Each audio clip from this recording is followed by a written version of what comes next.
All right. Good evening, everyone. This is Alaysha, the Warrior Queen, and welcome to episode 4 of the Warrior Women Thriving Live podcast. And today we have a very special guest. We have Jean Dorff, who is going to come and talk about living with passion after sexual abuse. So I'm so excited to have John here from the male perspective to share his story, to share his truth. John is also an author, a coach, a ballroom dancer, and coach. So I'm so excited. I wish I could come to your class, John. Well, maybe I can come to you guys, teach you over Yes, there. yes. So I just would like to welcome you and thank you so much for saying yes to our podcast. So we have a few folks on live, and this is going to be streamed actually on the podcast Anchor and also YouTube after. So you guys can catch the replay for those of you who are not here live. But those of you who are here live, you get the benefit of having Q&A after the interview. So I'm going to ask that during the program, you just keep your mutes on, keep your mics on mute because we are recording. And if you have a question, just raise your virtual hand and we will allow you to unmute your mic and then speak and ask the question. So without further ado, let's go ahead and get into this podcast. So Jean, tell us a little bit about who you are and why you said yes to this podcast invitation. All right, let's start with the end. I mean, I got the invitation. I was immediately enthusiastic. It's smack in the middle, to use a little bit popular terms, into my wheelhouse. I coach actually 99% of the people that I coach are women, and as a man to do that, it's not always we talk about it why that is. So that was for me an easy one, and I saw you a couple of times, to be honest, also in posts when we follow each other, I guess, around the world, and I think you're doing awesome work. I think women are born to be warriors, so I like the title a lot. And then of course this month is domestic violence month. That doesn't mean that there needs to be more domestic violence, but that means that there is, some people always take that the wrong way, right? So that means there is more attention for one of the bigger problems in the United States. Still a lot of taboo around this topic. And I mean that we talk openly about it and how it literally destroys people's lives, and predominantly women's life. I'm not saying that men are not affected by it, because we are, otherwise I would not sit here, but predominantly women. Since my mom was a woman and she was the awesomest woman that I know, I feel really compelled to do this work. So that's it. That's a short story. Yeah, And welcome. Thank you so much for sharing. So where are you hailing from, Jean? I, Where I am originally from the Netherlands. Yeah, a small country in Europe, and most people know Amsterdam. Yeah, I'm originally from the Netherlands, but I live now and work now mostly from Dallas, Texas. Oh, Uh, wow. Okay. I am fortunate that I can travel for my work quite a bit, but I love Dallas. I love Texas, so that's where I'm calling from All at the right. moment. Yes. All right. I've been in Dallas, Texas once for the big Mary Kay convention. Yeah, yeah, yeah. That was when Okay. I had my first spiritual awakening back in 2016. So Yeah, right after that convention. yeah. Yeah. All right. So we know a little bit about you and why you're here today. So let's go ahead and just start, digging a little bit deeper and delving into like the past. Like, how was life like before trauma? How was life like before trauma? Well, to be honest, I wish I could answer that, but my abuse started, unfortunately, already when I was 7, and that is my earliest recall of the abuse. So I'm afraid there's not a lot of not of long a lot of strong recollections of the time before that. So I just did not even so I grew up not even knowing that there was trauma. I never heard of that word. never heard of abuse. I never heard of all these things, the things that happen in my life. Oh, I knew they were off completely. Don't misunderstand me, but at the same time, as an abused kid, and most of us grew up like I'm the only one who has overcome that. Something is wrong with me. All that kind of, craziness that goes into our mind, and sometimes, that even plays in my life today. That is so true. That is so true. But yeah, 7, and to my best recollection, it stopped when I was about 12 years old. So, and that was the next question I was going to ask you. How long did you go through that? So it's from 7 years old to about 12. And so Yeah. it just, I know you say you didn't recollect much, but do you remember even a little bit about how it stopped or when? No. I remember a couple of the events really, really well. Sometimes we wish we didn't, but Absolutely. yeah, no, I definitely, and by for sure, I actually described it in my book. I definitely remember the first time that it happened. That actually also made the strongest impression on me until today, and that is the abuse, the domestic violence that was going on in my family. I can actually recollect very well. That went way longer in my life than only those 5 years that I talk about. And again, that's, I wish my story was really unique, and and I was the only one. But later on in life, I found out actually that the story that I have is actually by far not a unique story, and that is the saddest part of all. The saddest part is I wish I had a special story, and I wish I was special in what had overcome me. But maybe I'm special how I dealt with it. But that's the only thing. I am definitely, my story is not special at all, unfortunately. Um, yeah, so I grew up in, and if you count the time that these things happened to me in minutes, yeah, in minutes, um, then you could actually say that probably 95% of the time I had a really nice and normal childhood. That is true for all abused people. I mean, with some exceptions that I know, that actually, people were closed up in small rooms or in closets or things like that. But I had a really good life. I mean, my dad, for instance, he was 99% of the time he was a really nice man until he got violent. My uncle was pretty cool guy until he started to have urges to, abuse us. So that is the mixed up life of an abused kid, and always be very careful that you don't make those small events the biggest things in your life, which is really hard to do, by the way. Yeah.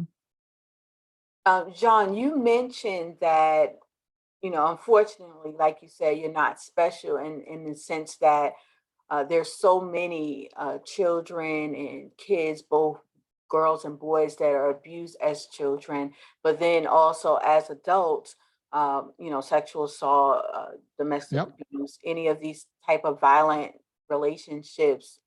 But you said what was different was how you dealt with it. Can you share a little bit with us? How did you deal with that? Yeah, I think I have to mention. I mentioned a couple of things. Is it okay if I show you my book and be just Yeah, commercial with please. it? Right. This is my book, Broken Silence, and it became an instant bestseller in 2018 on Amazon. And later on, if for all the viewers, I will have a special offer for them. There's nothing to sell. I just send it just only for shipping and handling to your listeners. So remind me that I make that link, and there is no, I will not sell anything else. I just need the address and I'll ship it straight to them. Does that make sense for shipping and handling? And because that's one of these nice commercial slogans nowadays, right? The shipping and handling, and then you get a whole slew of products Yeah. that you want to buy. I don't do that. I truly mean it for your listeners and the people who need it, and that's the only thing that I ask in return. Thank you. Um, so yes, so why do I think that I'm, of course, at first I did not notice that I handled it differently. First of all, I'm pretending that your audience knows nothing about this, but I know they know a lot about this, and some might even know way more than I do. But it, on average, and actually research actually has proven that on average, it takes for a child abuse person, it takes about 17 years before they can talk to someone else. 17 years. So for most people, when they really start to talk about it, they cannot even prosecute the perpetrator. Not that that is my goal in life. That is not at all my goal in life, because in most laws, that crime has already expired, so to speak. Does that make sense? So Yes. that is something that we have to become really aware of, that it is an average, it's an average number, but there are very seldom children who immediately come forward with their abuse. And this is relevant for the story that I have, because only after 17 years, I found out that my sister and other siblings had the same thing. I told my girlfriend at the time, my partner actually, I should say, at the time, and see, we had a conversation with my sister around in the same period of time, and so hence she connected us together, and that's how we found out how big this was. And you, I dare you actually and challenge you all, your listeners, to think about that for a moment. That in a family of seven, you know, where most of us actually were abused by the same man, my uncle did not know until 17 years after the youngest one, which is me, yeah, came forward with that story. You have to just think about that. It didn't only go on for 5 years in my life, but it probably went on for that time to my other siblings' life too. Now, I Right. don't want to put a dumper on this on this No, nice we want to podcast, know. but Yeah. it is the topic, right? It is a topic that we talk about, and it is that serious and that devastating for a family. And as I said, and I repeated probably a million times in this podcast alone, I wish our family was the only family. I certainly do. But then later on, I started to. That's the way how I deal with things. I think I pray.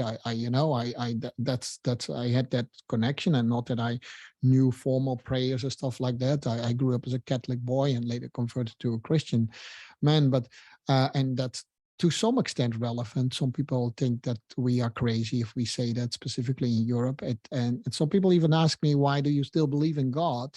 After all the things that you've been through, domestic violence, raped by your uncle for 5 years in a row. Let's call it what it is, right? We say sexual abuse because it sounds so nicer, but it is full on rape, huh? Yeah. And so some people ask me, why do you still believe in God? And I said, actually, to be honest, I don't know the answer, but I do know the answer, that actually probably has saved me. And that actually, I felt that whether you call it a Christian God, or to be honest, I don't really care, but the fact that I feel that we are connected on a much higher level together actually made me move forward. And I can definitely see in some people that when they lose that, and it's very normal, we should really take care of people who lost their faith because of what they've been through. We should not condemn them. We should not be judgmental on them. That's where Christian love needs to come in big time, with people who don't have that faith that we have because of the abuse. Wow, that's Because that's powerful, John. I just want to kind of dig a yeah, little bit deeper right there, what you said, because people do seem to ask that question, like when you go through certain traumas in life and whatever it is, right? And it doesn't have whatever to it is. be necessarily this, but that question comes up about why do you still believe in if there is a God, right? And I know for me, had I not believed in God, who knows where I would have been, right? And so I applaud you that you stood firm in your faith, because it's so important to know that God is the one who carried you through. And yeah, we don't wish this on anyone, right? We don't wish this type of Yeah, abuse or trauma or rape or any of the things that's done to us, especially as children, where you certainly don't have a say. But at the same token, sometimes when we go through these things, it makes us strong, right? And it makes us have the courage to speak our truth and to stand up. And then going into that, this idea of the courage, because you said it took you 17 years, how did that come out for you? Like when you started to speak up, what did that look like? yeah. Well, so it took me 7 years to be more public about it. Of course, in my internal process, it went slightly different. I kind of had this strong calling And I'm a bad boy. So I'm like Job. I didn't listen immediately, but I had a really strong calling to write about it and speak about it.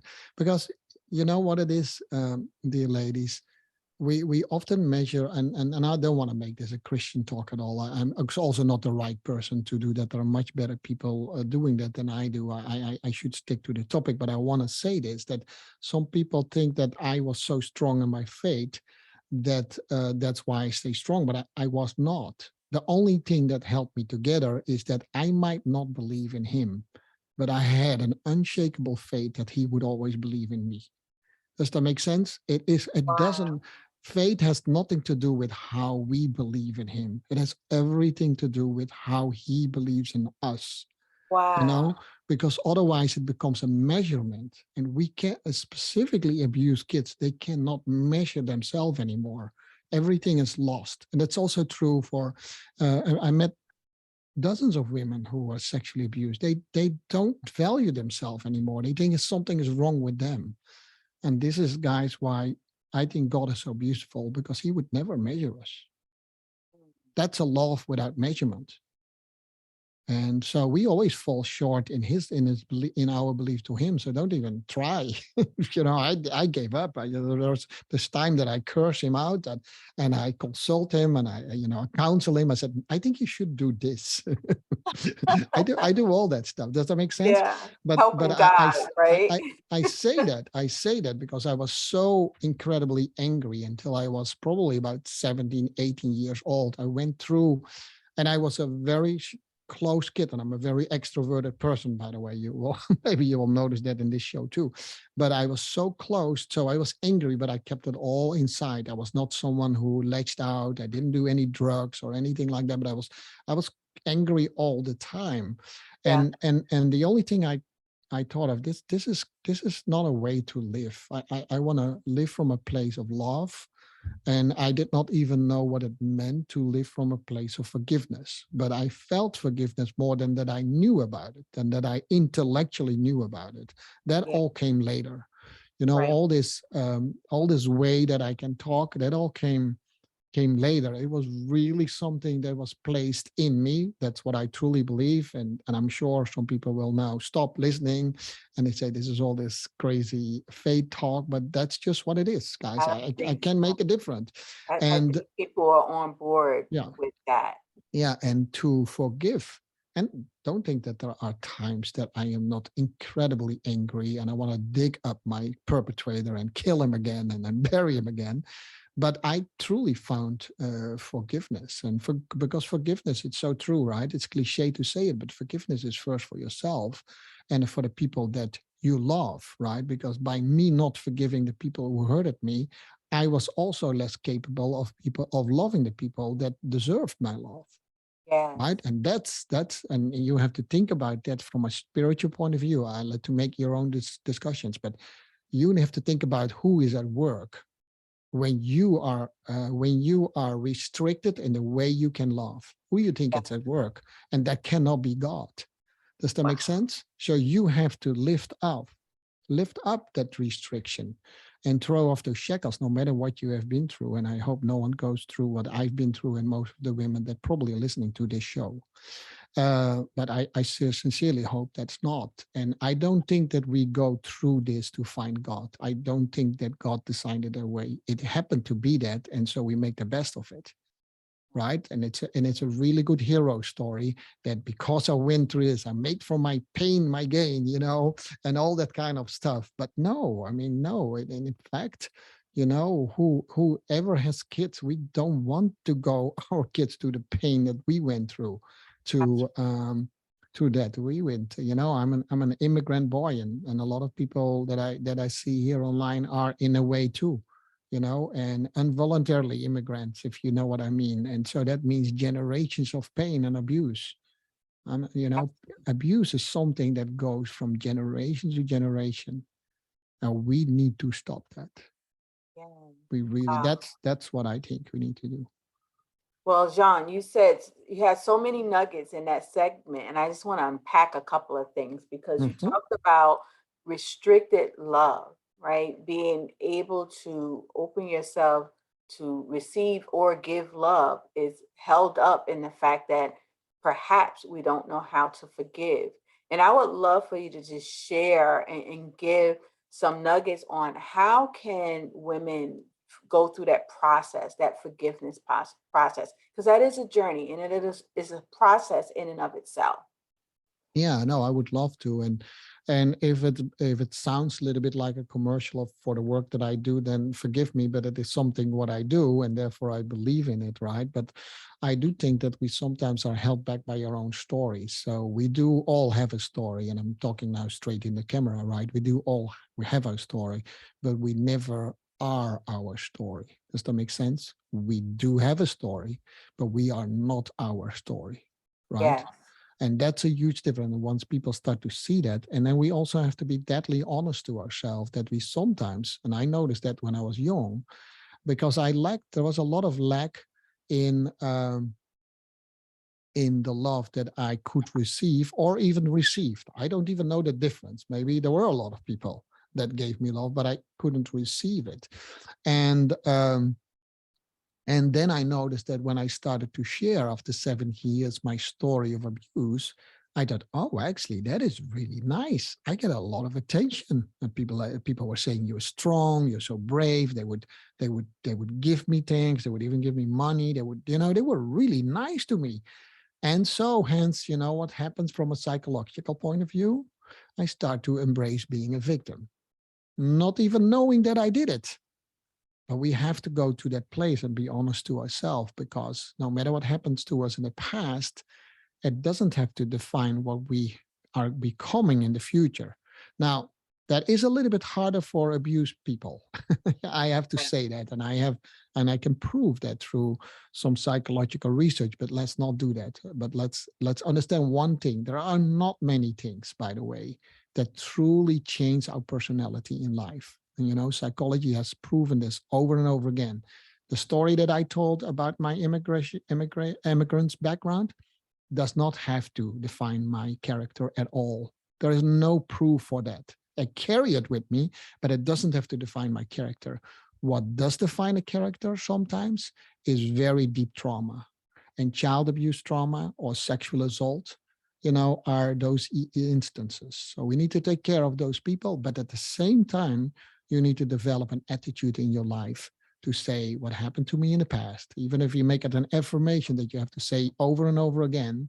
What happened to me in the past does not have to define me in the future. And it's a hard road, but that's where it starts. And then very quickly, when you come to that point, you start to just write down for yourself, what is actually hindering me? Why Right. don't I express what I want to express? And every time when I wanted to talk about my uncle, I became angry. And I said, why am I angry at him? He's not around. To whom I angry? I give him more attention than he deserves. And Wow. that's where the key is, right? If you Yeah. stay angry and you cannot forgive, you give exactly energy to the person who does not deserve it. And that's the Right. reason why forgiveness is pure for yourself. It's Mm. different than you and I when we meet in the street, and I wanted to give you a bunch of roses, but I know, and then I found out you hate roses, right? You like tulips. I mean, that's a different kind of forgiveness, right? Like, oh, Yeah. sorry, forgive me. I mean, that's within a relationship. We call that forgiveness. Forgive me that I was too late for dinner, all that kind of stuff. I'm not talking about these small things, and these are important too, by the way. These are the things Yes. that makes life beautiful. But I hope you get that when we don't forgive, we give still energies to the things that we should not give energy to. Right. That's where the energy is. So sometimes they call you and me, by the way, energy workers. I'm not an energy worker, but this is how energy works. Yes. Yes, Yeah. and and it's so true when you say that, Jean, because I mean that happened for me. Like I was holding on for 15 years. I tell people I was in this like emotional purgatory, if you will, right? This Hmm. this state of being where, like exactly what you said, I was angry, right, for a long time, holding on to something, but it had already happened at that point, 15 years plus, right? And Yes. the same story as you shared, you were still focused on the energy, that negative energy of wanting to kill your uncle for what he done to you. I wanted at sometimes wanting to kill my ex-husband for what he had done to me, right? And it's like it took me a long time to get to that space. But I have a friend here who is a part of a program called Landmark that really helped me. And that's where I had the first breakthrough because those blind spots was opened up to me. And Beautiful. it set me on a new trajectory to be able to start that healing process, right? That journey of transformation, but it was through the forgiveness. And honestly, I never even thought I could do it. I'm gonna be honest with you, because I had Yeah. that much hate ingrained. But I Yeah. realized what it was doing to me was causing dis-ease, right? I was sick all the time. Like I didn't even know why, because I was holding all that negative energy. And the moment I let it go, like even, another friend of mine is here and she said, "You're doing this with ease," because she knows the story, right? Yeah. And I'm no longer triggered because that was so powerful. The idea of letting go and forgiving, Yeah. like it was so free and liberating for me It because is. now I don't even talk about him like that. Yeah. Before my Yeah. whole conversation was him. Yeah. And it's important to know language too, right? And it sounds really weird, but forgiveness does not mean condone. Exactly. Yeah, Ex- let's write that down. Forgiveness does not mean condone. There is not a single thing that I condoned in his behavior. Not when I was young, and not when I'm now, right? That has nothing to do with it. Yeah. So if I and that forgiveness that came truly over me, and I know, I definitely hope that my sister sees this too, by the way. She's never able, and she's about 8 years older than I am. She's still until today. It feels like I'm a little bit of a failure in this, helping so many women, but not my own sister to to some extent. She just can't, and I see that they start to struggle. They, as people who have a hard time to forgive, that they start to struggle not only mentally, but also physically. Now, it's not a miracle work. It's not like that I lift everything off you if you forgive, but at least you pave the way for more positive things in your life. Let's put it that way, right? It's not it doesn't go, and it comes in waves, right? There probably are still moments in my life now, um, that I'm 61 now.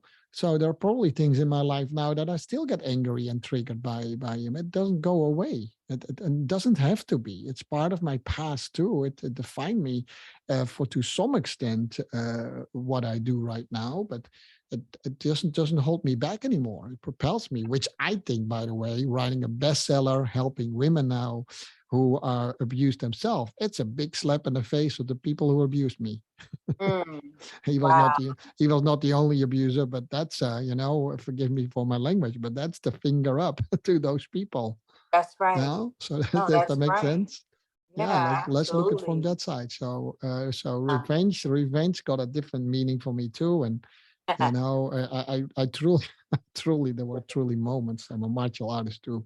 There were truly moments that I thought, I'm going to kill the man. But that's a male. Let's talk a little bit about the male energy. Male people do that, right? If male people, so male in general, hear that their girlfriend or their new wife, so something went through that, they want to fix it. Guys, we can fix it. I hope there are a lot of guys, we can fix it.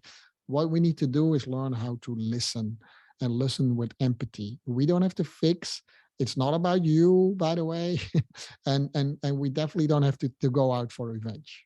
Right, right. Yeah, which is, it's normal. It's kind of a thing that's ingrained in us for some reason. But it's one of the reasons why I actually was very scared. I never told my parents, for instance, Mm. this whole story. I never told my parents. Not even to this day? My parents, well, my mom has Alzheimer and my dad passed away. But my sister, not fully understanding at that time the dynamics of it. My sister and I made a pact to not tell my parents, for the reason that they were already a little bit older. And what is it? And I know that as a parent myself too. What is it that we want? We want to make sure that our children are safe, and we want to be successful in that. And if they would have known that their children, and this was 70 years after it happened, were abused, we would give them the feeling that they failed in the upbringing of us. Now, my dad once in a while hit us and bad, but I truly believe I love the man still for pieces. I just don't condone what he did sometimes to us, but he meant well. He wanted to toughen us up, which is in my generation, 60s, pretty normal.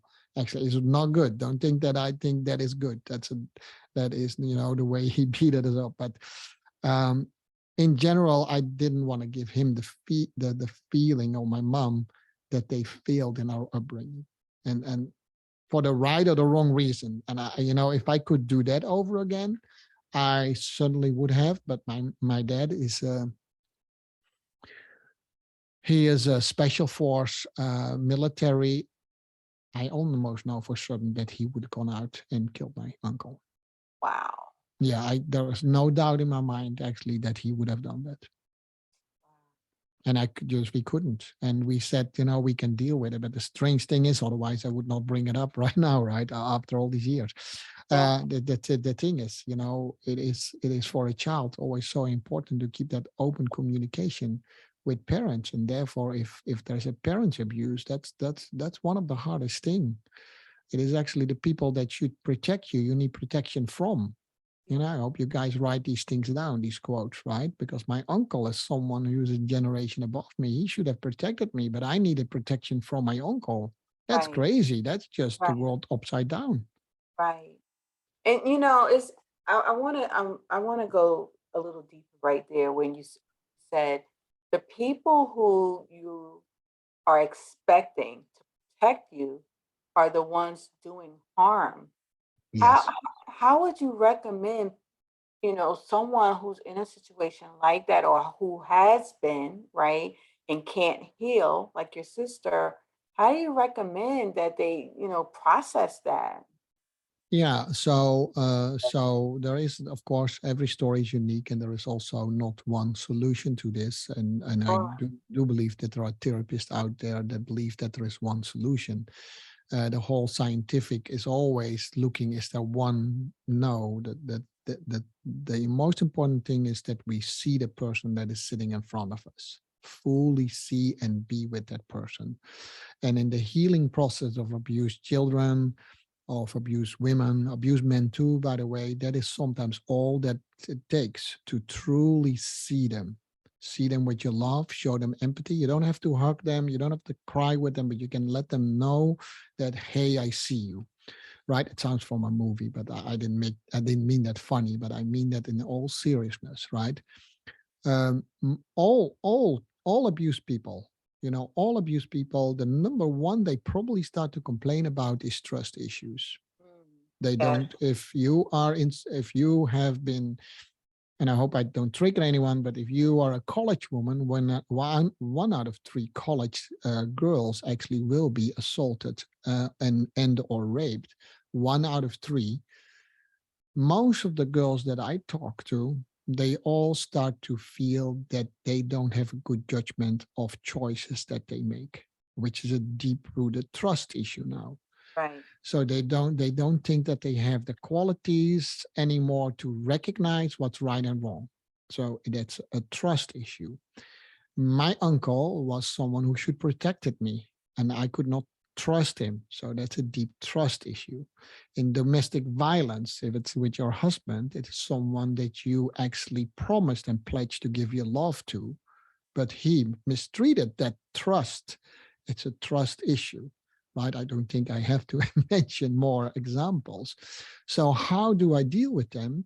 If you sit with that person and you just believe what that person tell you, you restore trust on the basic, most primitive level. And that's why it's so hard for a lot of women to talk to a police. Actually, I talked yesterday to a police officer who's doing tremendous good work. But police people, they have to interrogate. They want to know the truth. So they give you the feeling that, are you sure that that's what happened? They don't mean anything wrong with it most of the time. That you have bad cops too, of course, but most of the time it's their work. But what does happen? That's what I talked to this police officer. We have to understand that the first thing when someone comes across abuse, whether it's child abuse or whether it's, just sexual assault, whether it's domestic violence, when they come to you, police officer or just a friend or family, the first thing what they want to hear is, I believe you. Now, it doesn't have to be verbally, but truly be with that person without giving your own judgment or questions is that restoration of trust. Does that make sense? Absolutely. And Yeah.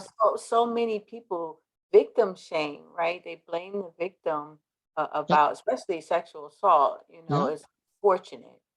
Yeah. And I do it myself. yeah, Yeah, we do it ourselves. yeah. But truly, I talk to seniors in high school, and my partner, she's a mentor for high school kids, and she sometimes organized so that I can talk to senior girls in high school. And the last one that I talked to is a predominantly Afro American school with with ladies only. And I don't have to explain to you guys how that school is and what neighborhood that's from. We all know the stories, and they're all true. Some people in the US don't think they're true, but they're absolutely true. So these are not rich families in Dallas. This is not Dallas North. These kids are not going with a Porsche to school, which in Dallas North that happens. These are poor kids, and we stimulate them. At least the program that my partner does is to give them a really good college career. But Mm. one thing that we want to do as well is to keep them safe. And we try to teach them that no means no. And I wish, in that ideal world, you should be able to walk naked on the street. I don't care what you wear, that should be okay. But I want to say to all the young ladies out there, it is not an ideal world. It is not. And you can hate me for being old fashioned. You can, but if you come in a situation like that, I'm not saying that you ask for it at all, because you didn't. But that's when you get the questions that are really hard to deal with, because that's a judgment of the public. Well, if you look like that, no wonder.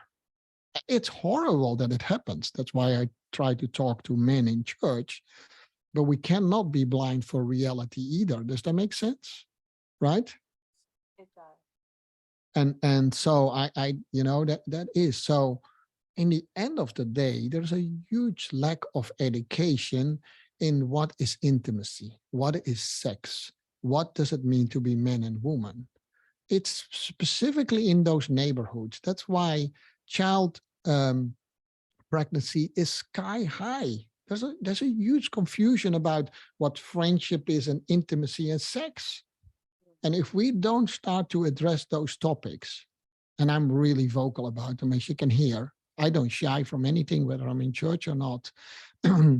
So when we don't address those topics, it's my work to help people after the fact, but I rather be in a program where we can stop it. Yeah, absolutely. Does Being that make proactive. sense?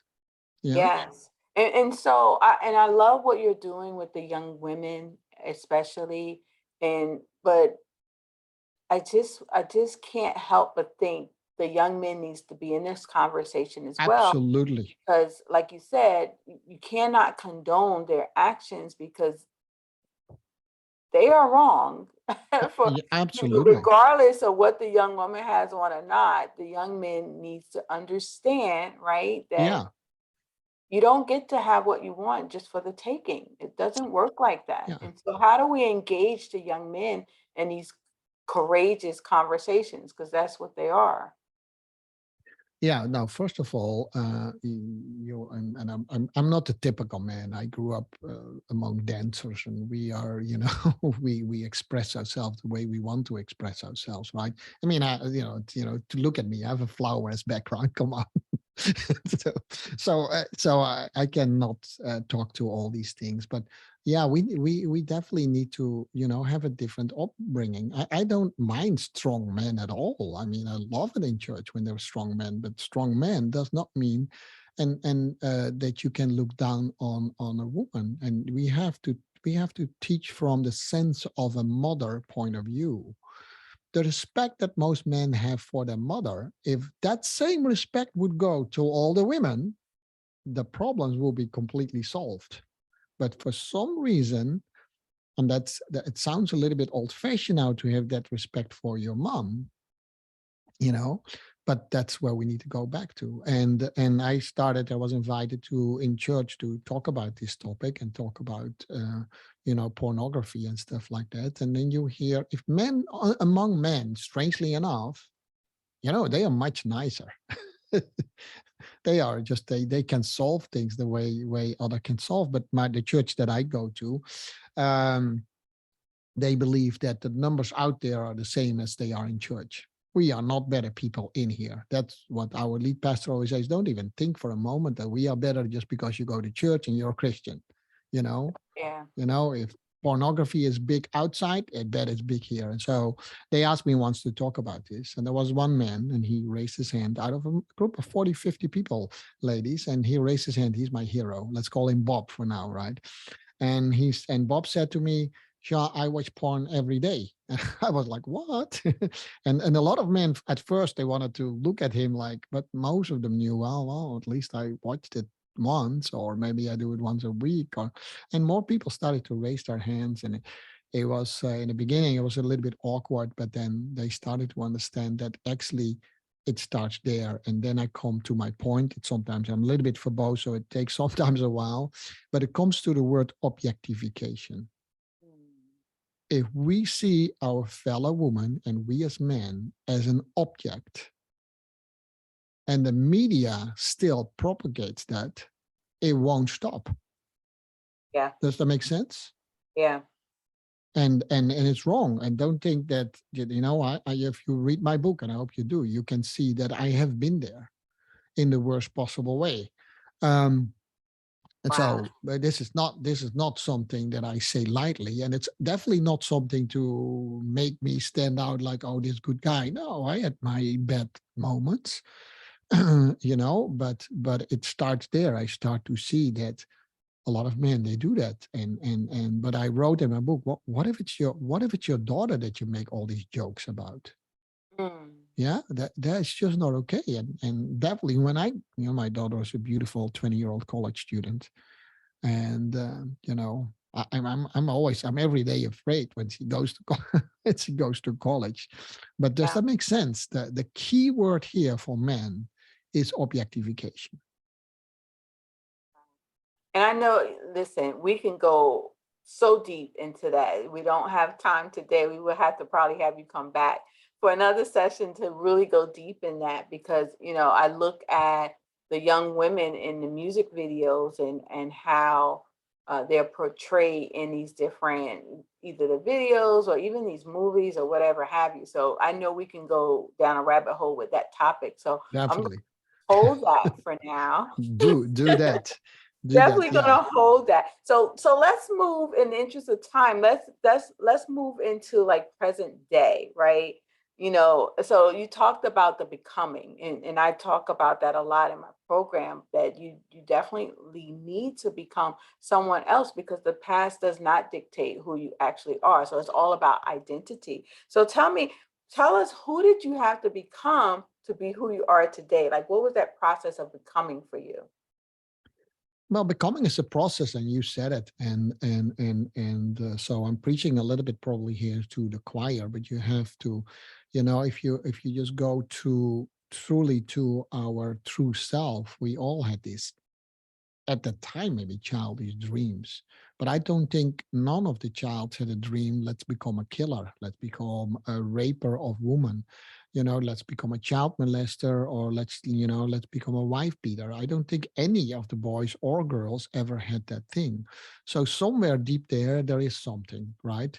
Somewhere along that path we have, so it always comes back to that. But before you can do that, you have to get rid of, for the lack of better words, because I used that word here already, negative energy. Now that sounds a little bit like the fluff, and I don't want to go, I don't like the fluff, I don't believe in the fluff.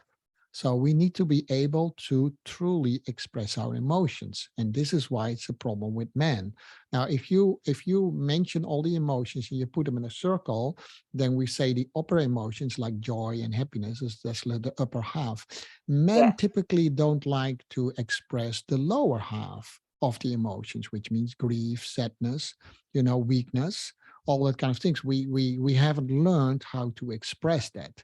So bottom line, to not make it too long, is I think it's a huge miss in education is not to teach children how to express all the emotions. Now, if I look back at my own upbringing, and I bet all families that went through, an upbringing of domestic violence, with strong macho dads who beat us up when we grew up, they went to the same thing. There was either happiness in the family or there was anger, right? There's almost nothing in between. I did not have any nuance of emotion. So for me, it was the same thing. I was either happy or I threw stuff out of the window or something like that. Mm. See, now, if you want to have an idea how to become something, then with that context in your head, it becomes really difficult because then you can only think in extremes. Does that make sense? And becoming a person of value, that becomes a person of nuance. That needs to be a person of listening instead of yelling. Does that make sense? That needs to become a person that reach out their hand instead of hitting.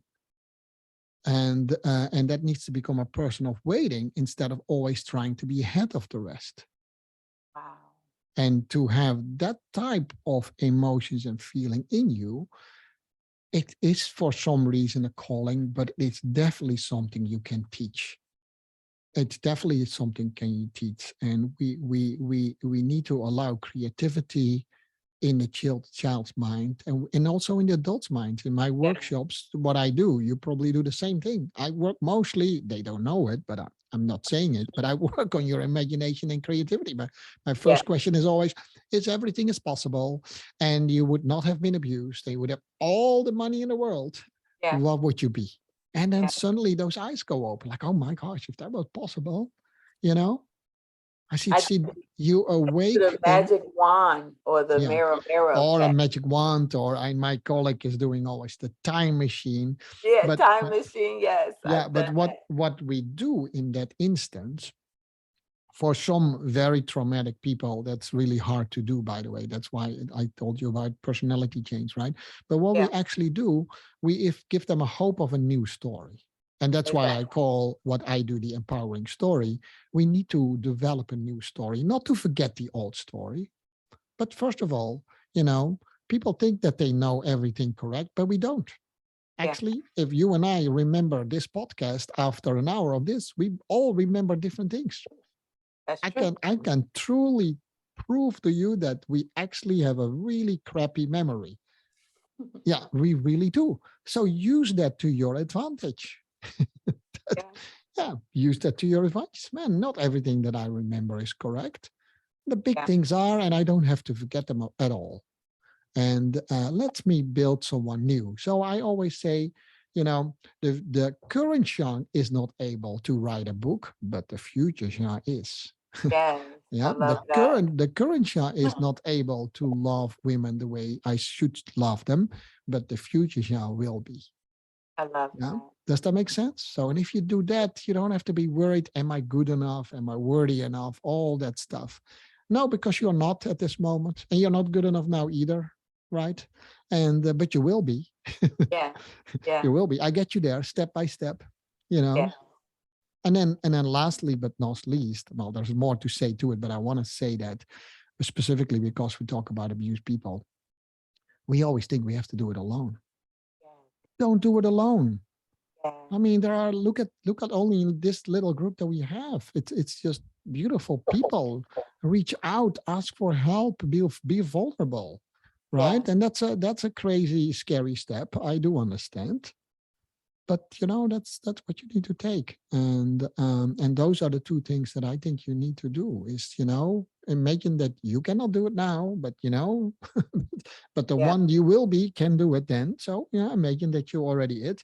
And then a really important thing is we are not just on this earth to be meant to be alone. Seriously, maybe with one or two crazy exceptions, but we are tribal people. yeah. Look at us dancing crazy at our weddings and stuff like that. Use that. Exactly. Yeah, use that. That's an important thing too. Well, that's a nice segue into what we're creating here is this global movement, right? Of a 1 million strong warrior women survivors who will be thriving. And our big promise is to use our collective voice to create a future without violence for women and girls around the world. And so I created this tribe and Facebook, this community, Beautiful, this sisterhood, and we are growing pretty rapidly. We just started and it is growing. So share beautiful. a little bit about your thoughts on why do you think we need to create like this Warriors Thriving global movement? And for us, it's a network of empower and inspire Yeah, women who are yeah. thriving around the world. I know I could definitely answer that from from different angles. But first of all, there is power in numbers. That's number one. And crazy as that crazy as it is that 1 out of 9 women globally come across one of these issues. Right, 1 out of 9. It's an crazy big number. Every minute that you and I talked here, and this group was listening to me, we have a new abuse victim either in the US or Europe. I literally know all these numbers by heart. Still, it is not talked about enough. So I think 1 million women, that will show something. I think that's what it is. The other thing is, talks directly to the last point I said, is, if you feel that you're not alone, that's why my women group is also so strong, is, they know now they're not alone. I mean, there is one of I call it the big four, right? The big four of when you're abused or sexually assault is shame, guilt, fatalism, and feeling alone, right? You can write that down. So a lot of people suffer from all four, right? So They you said shame, shame, guilt. guilt, fatalism. So it is what it is. I can't do anything about it, So and the last thing is, but I say it only the last thing because it's in this context, is feeling alone. I Yeah. mean, it only happened to me. Yeah. And so the big four. And so with your movement, which kudos for that, obviously, and I support, as you know, I supported it wholeheartedly, is we take that away. Yeah, there is no competition between you and me. No, not at all. And the We contrary. we can't do this work alone, and that's Oh, we not shouldn't. not only being alone, right, Yeah. in our isolation, but we can't do the work alone. No, we That- can't. We And you can't. mentioned it takes the village, right? That African proverb. It takes the village to raise a child. It And I does. know, like for instance, this movement is my child that I'm birthing into this Yeah. world, and it's taking women, like the women that's on now, each and every one of them are very supportive of what I'm working on, right? Yeah. The vision that God gave to me and through me, this is bigger than me. This also, pretty soon this thing is going to be a runaway train, and it doesn't have anything to do with me anymore, because this is something that God called forth, because so many of us, whether it's men or women, that's it's been abused in all of these different ways and it's still hurting, right? And it's something that one of my mentors told me is about this idea of feeling like, because we can't put language to it, and you said that before, a power paradox. And what that is you're strong, educated, experienced, professional, all of these things, this achievement, right? This masculine system of achievement, getting, right? But Yeah. something inside is still saying that I'm not enough, I'm not worthy, I'm not, all of these, the self-doubt, the lack of the self-love. And it's all because there's this power paradox with saying, like, yeah, I have all of these things, but yet I don't feel like Yeah. I'm worthy enough to have it, right? So how do you speak to that when we have these powerful women, but they don't feel powerful? Yeah. So I started off as a mental coach in the dance world, right? Ballroom dance world, where people need that a lot. It's on the top level, and I love that. I love to motivate people and stuff like that. But mental coach has nothing to do with motivation. It's like, when you need a little bit of a boost, drink a Red, although that's really bad, so don't drink that, but drink a Red Bull, right? But if you really want to work on your mental mindset, Yeah. then you have to change your nutrition. And whether you're a sexual abused child or not, that doesn't really matter. We need to take care of how we think because it's literally how we think how our life will be. Yes. That has nothing to do with abuse, but it's a little bit more true so for abused people because they have certain patterns in their mind that are coming up a little bit more than that. And specifically, if you talk to abused women, they start to really, or being overpowering, right? They start to compensate and become angry and become this, crazy power women and start to lose their feminine way of loving the world, which I think we should all have a little bit more, or literally, lose all their confidence in themselves and all that stuff. So it's literally, I think one of the biggest things that I do is instill confidence back into people. You can do this. I got you, right? You can do this. Yeah. I always go to something simplistic, and you have to forgive me. I'm a man too, right? So you have to forgive me if God wants men to be the stronger people, yeah, he would let us giving birth to all these kids. That's that simple. Right. My mom had 7 kids. I know Wow. firsthand how strong that woman is. I don't think anyone, if my dad is a red beret commando, but if he Yeah. had a little bit of the flu, he was the biggest baby. you know? Exactly. And my mom could never be sick because the kids had to be fed, all Yeah. that kind of stuff. And then think about what I said about competition, and just to make it a little bit lighter. No, to be honest, in my own big dreams, I want to be a rock star. I hope that you have 1 million women and that you ask me on stage to talk to them and give these power talks. I would love that. Yes. Seriously, that's my personal character. It's I, Yes. I like to be a star. I mean, those things don't have to go away, guys. I mean, I'm just still a normal person. I work with very serious stuff, but Yeah. I'm normal. I'm a dancer. I love to express myself, and once we get over that whole thing of trauma, we can work on how to express yourself emotionally, and we do it on the dance floor, and we do it with other creative it's a lot of fun. It's not Yeah. only we were a little bit dark and gloomy in this talk here, but a lot of our healing needs to be a lot of fun, and it's with a lot of energy. Like I Right. said, I am 61 years old. I jive every day. I'm crazy energy full, and that is not because of me. That's bigger than me. Yeah. That's what you have to understand.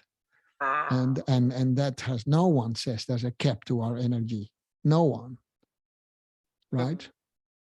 And the more energy we pour out there in the world, the more energy we get back, and the more people we affected. And it's all Right. this crazy And it good goes stuff. both ways with the energy. So, Exactly. because you Exactly. can't get rid of energy. It's stored. So you have to replace the negative energy with Yeah. positive energy. Yeah. In the end, it's all one. We can borrow the energy. It's never yours. It's you can you can lend it a little bit, but that's it. Maybe there's not even negative or positive energy. Who knows, right? Maybe it's only the way we see it. I always say welcome every energy, welcome every emotion. And be I've that. seen negative energy, Jean. I'm me too, I've buddy. seen Me it. too. I just trying to be a I can attest that there is both. I just I've I just seen want to it. be a I just want to be a kid of the 60s and be in Yeah. my flower power mood. I love it. Well, we are going to end there and open it up to the floor to any Q&A. If you have a question for Jean, go ahead and raise your virtual hand and then you can unmute. It's a small group, so you can just, come off the mic if you have a question. Yvonne? Yes, hi. What would you say to those who, and I wrote down my questions. So what would you say, excuse me, to those who find themselves in multiple abusive relationships? How do You you mean at the same time or know? one after the other? Yeah. Yeah. Okay. Well, what I would say, like I said, every story is unique. What I do know is that it's actually more likely than not. Mm-hmm. That's very seldom that someone just end up in one abusive relationship. Mm-hmm. And that comes to a really hard point, is that the change need to be in yourself. Mhm. And if you're afraid to say that, no, what mostly women went through in all these abusive relationships, that's really bad. We will work with that too. But at the end of the day, if it always happens to you, you have to think about who's the common denominator here. And it's not to blame that person, right? And very often something in the childhood went wrong. You might want to give, you might need attention like I did. So whoever gives me attention, I'll embrace. And most of the time that's not a smart thing to do. So that's what I would say, and that's where I would work, and of course a little bit more careful, but it is at the same time too, we also need to be strong and daring to talk to each other's responsibilities and bring that back so that they can take the decisions again, because some people are completely powerless, made by their abuse, that they have no feeling for, boundaries, or how to make decisions. So I do understand that, but in the end of the day, that's what we need to teach them. Would you And say I have more that? than one client actually who went through that and are now Mhm. very happily married with kids. More than Would one. would you say that because that was all they knew, that's what they sought out maybe until they learned better? It could be. It could be. It could be is that that's what they knew, but that actually has not been proven. What is proven is that what I mentioned, the boundaries. You have to think about it. I was abused when I was 7 to 12 years old. I still think that in some sort of a way I should have made better decision then, but that's completely nonsense, of course. Because Mhm. if you're 7, you cannot make that decision. So if you're that young and that power of making good decision is taken away, intellectually, I understand that, right? That doesn't mean that I know how to do that until today. I have to put myself through a really strong regime to make sure that I do that. Does that make sense? So we often, no, I know how to make good decisions. Well, you just only have to look in some people's life to see that we're not.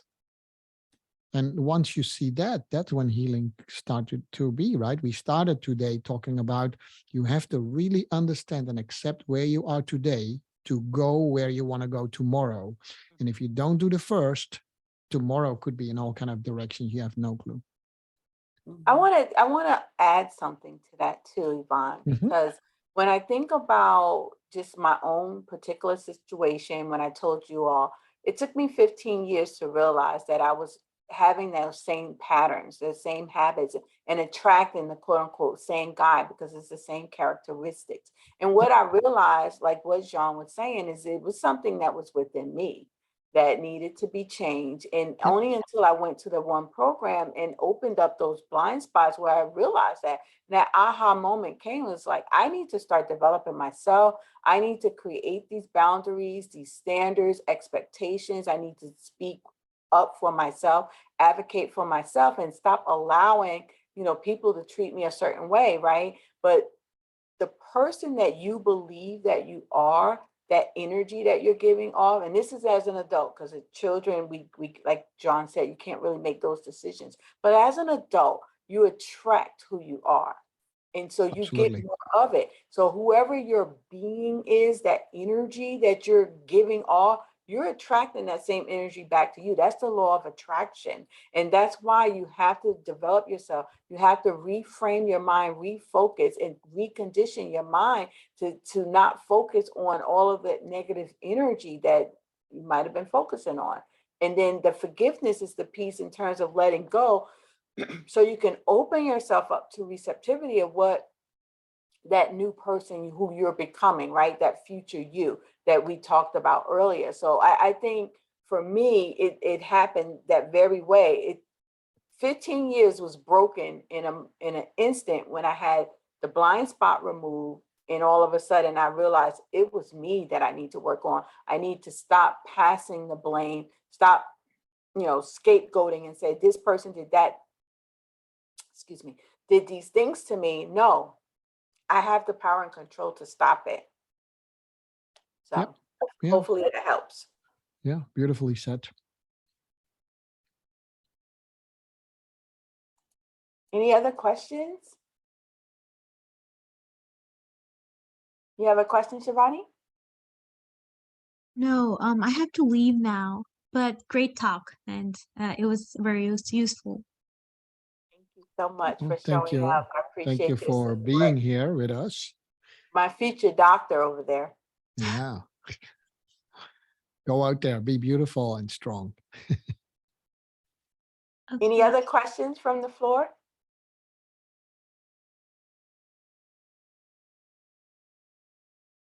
All right. Well, Jean, let's tell folks how they can find you. Yeah. How they can find me, you can always find me on jeandorff.com. So that's the same name, connect them together, put the .com behind it. And a couple of things, the guys that are working on my team are just doing some reconstruction of all that stuff. So if not, then just send me an email, which is I can type in here too, which is also super easy, it's Jean at jeandorff.com. Yeah, so that's the easiest way. So you don't have to remember too many things. And then, like I said, anyone, let's open that for this whole month. By the way, the whole month that we do this, if you send me your email address, then I'll send you and I'll let you know how to pay shipping and handling, and I'll send you the book for free if you're interested. So we'll do that the whole month. Awesome. So we'll Yeah. make sure that we get that offer out there to be Yeah. able to do that. And it's just amazing to have you here, Jean. I appreciate you, just jumping right in and saying yes to the invitation. And again, I applaud the work that you're doing with the women in your group, in your community, because you're doing some amazing work as well. And I'm looking forward to partnering with you further and collaborating in the Same. future. Yeah, Yeah. we have a lot of work to do. This 1 million strong is Yeah. definitely not going to happen by, in that isolation and aloneness. So it's going to Yes. take the collaboration, and God is moving in this very special way right now, and He's really healing. Right, that's the first piece, is the healing, and that's one of like the pillars for my program, is that you heal first, because like you said, we can't build anything on top of the past, the old trauma and the hurt, pain, Yeah. and Yeah. shame, and the ideas that we're going to break these generational curses, right? This vicious cycle of abuse and assault, and the toxic relationships, the mental health that goes along with it, like all of these issues, this trauma, and then create generational blessings. So we're starting with the women, because we know that when you empower a woman, if she's going to change, like, she could change a whole generation. And Here, because here. she's going to Yeah. change the family, the next generation, the next generation. And it's like, it's so amazing the work that we can do together. So again, I appreciate you for coming in and Yeah. supporting this mission, this cause. Yeah, thanks again for, of course, the invitation. And I definitely would love to work more together. I can't wait to be on stage in front of 1 million women, right? So that would be so awesome. I love it. I And, love it. and I'll try to bring half of that million in. So Yeah, there we go. there Hey, we go. listen, it only takes a few of us. It's So, so like, true. That's listen, so 1,000 of us can bring 1,000. There's your million. So it Yes. really, when you think about it, it's not that It's much. so power of 'Cause numbers. We talked about yeah, it, right? right. Power of Yeah. numbers. Because even in our tribe, we're already over 300, and that was just in 2 months. So Yes. imagine Yes. if each of us, right, each of the warriors that God is calling for, had just 1,000 in the tribe, we can get to that 1 million very quickly. I Yeah. did the numbers. I, I was like, I that think so number's too. really not hard. Well, I support you and thank you. It's an honor to be here, and I love to come back, talk about other things again. Yes, we And have so much keep more to talk about. So keep thank you doing so much. the good work, and God bless, of course. God bless. Thank you. Bye bye. Bye, guys.